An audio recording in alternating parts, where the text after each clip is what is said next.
I didn't tell this story for a long time because I wasn't sure it was even my story to tell. It happened to me, but it also didn't. If I were the only one who experienced it, I probably would have brushed it off as exhaustion or imagination and moved on. Long rides mess with your head sometimes. Anyone who spent hours on a motorcycle knows that. But 3 of us saw the same thing, and none of us were riding together when it happened. There were 11 of us, all college friends from the same university. Most of us had known each other since freshman year. Riding motorcycles was something we did whenever we could. Short trips, weekend rides, sometimes longer ones if classes and money lined up. This trip was supposed to be simple. We rode out of the city toward the mountains, spent 2 nights near a large wetland area, camped, cooked, laughed, and slept better than we had in months. No deadlines, no alarms, just long roads and open space. By the time we packed up to head home, everyone felt relaxed, reset. That should have been the end of it. Before we left, a former rider who lived nearby pulled a few of us aside.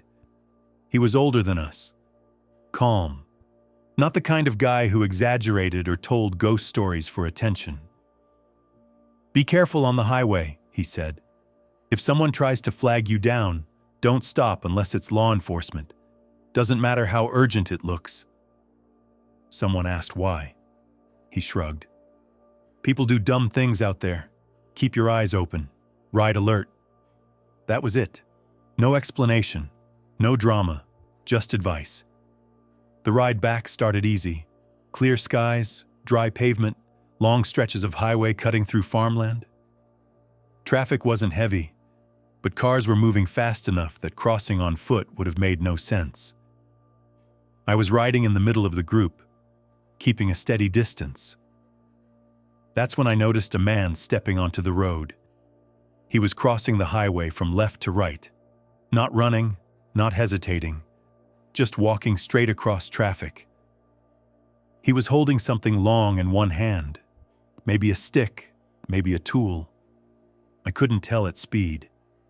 I slowed slightly, passed him, and shook my head inside my helmet. Who does that?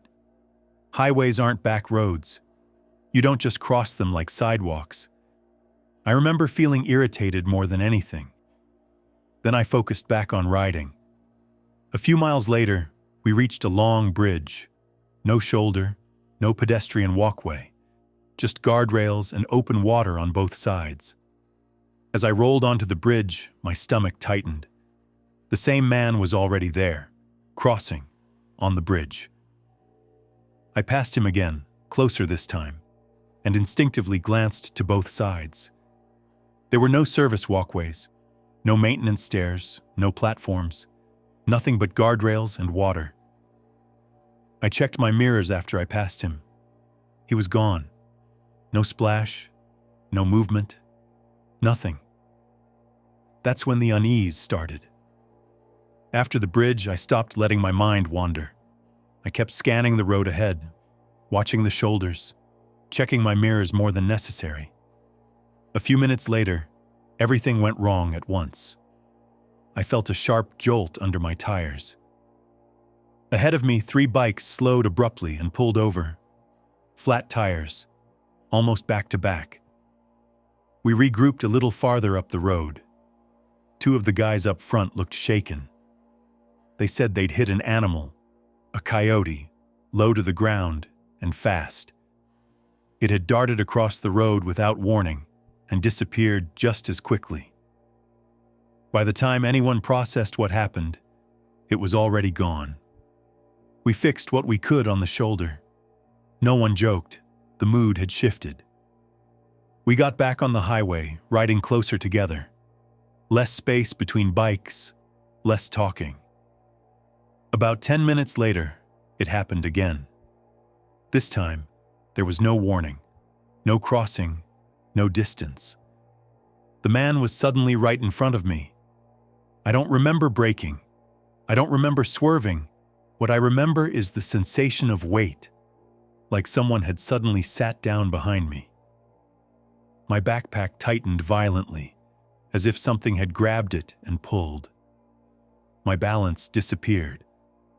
The engine revved wildly. I tried later to explain it as panic or muscle failure, but it didn't feel like that in the moment.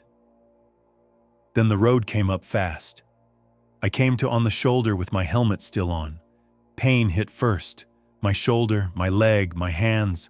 My friends were around me, asking if I could talk, if I knew where I was. They said I'd lost control for no obvious reason. We took the next exit and stopped at a truck stop just off the highway. Bright lights, noise, people coming and going, the normal world again. Someone cleaned my cuts. Someone wrapped my arm. Someone kept asking if I felt dizzy. Sitting there, surrounded by all that normalcy, I finally told them what I'd seen. The man. How he kept appearing. How he shouldn't have been able to get there. How something grabbed me right before I went down. The table went quiet. Then two of them looked at each other and said they'd seen him too. They weren't riding with me. They were riding together farther ahead. They said the same man kept appearing in front of them, always crossing, always vanishing. They said that distraction was why they didn't see the coyote until it was too late. No one laughed. No one argued. We didn't ride again that night. We waited until morning. When we finally got back on the road, we stayed tight. Close formation, no drifting, no gaps. No one saw him again. We made it home without another incident. I don't know what that man was. I don't know how 3 separate riders saw the same thing in places that didn't make sense. I don't know why it stopped once we stayed together. But I do know this. Highways make you feel alone. And sometimes, when the road is long and empty and your guard drops, you're not as alone as you think. None of us ever rode that stretch of highway again.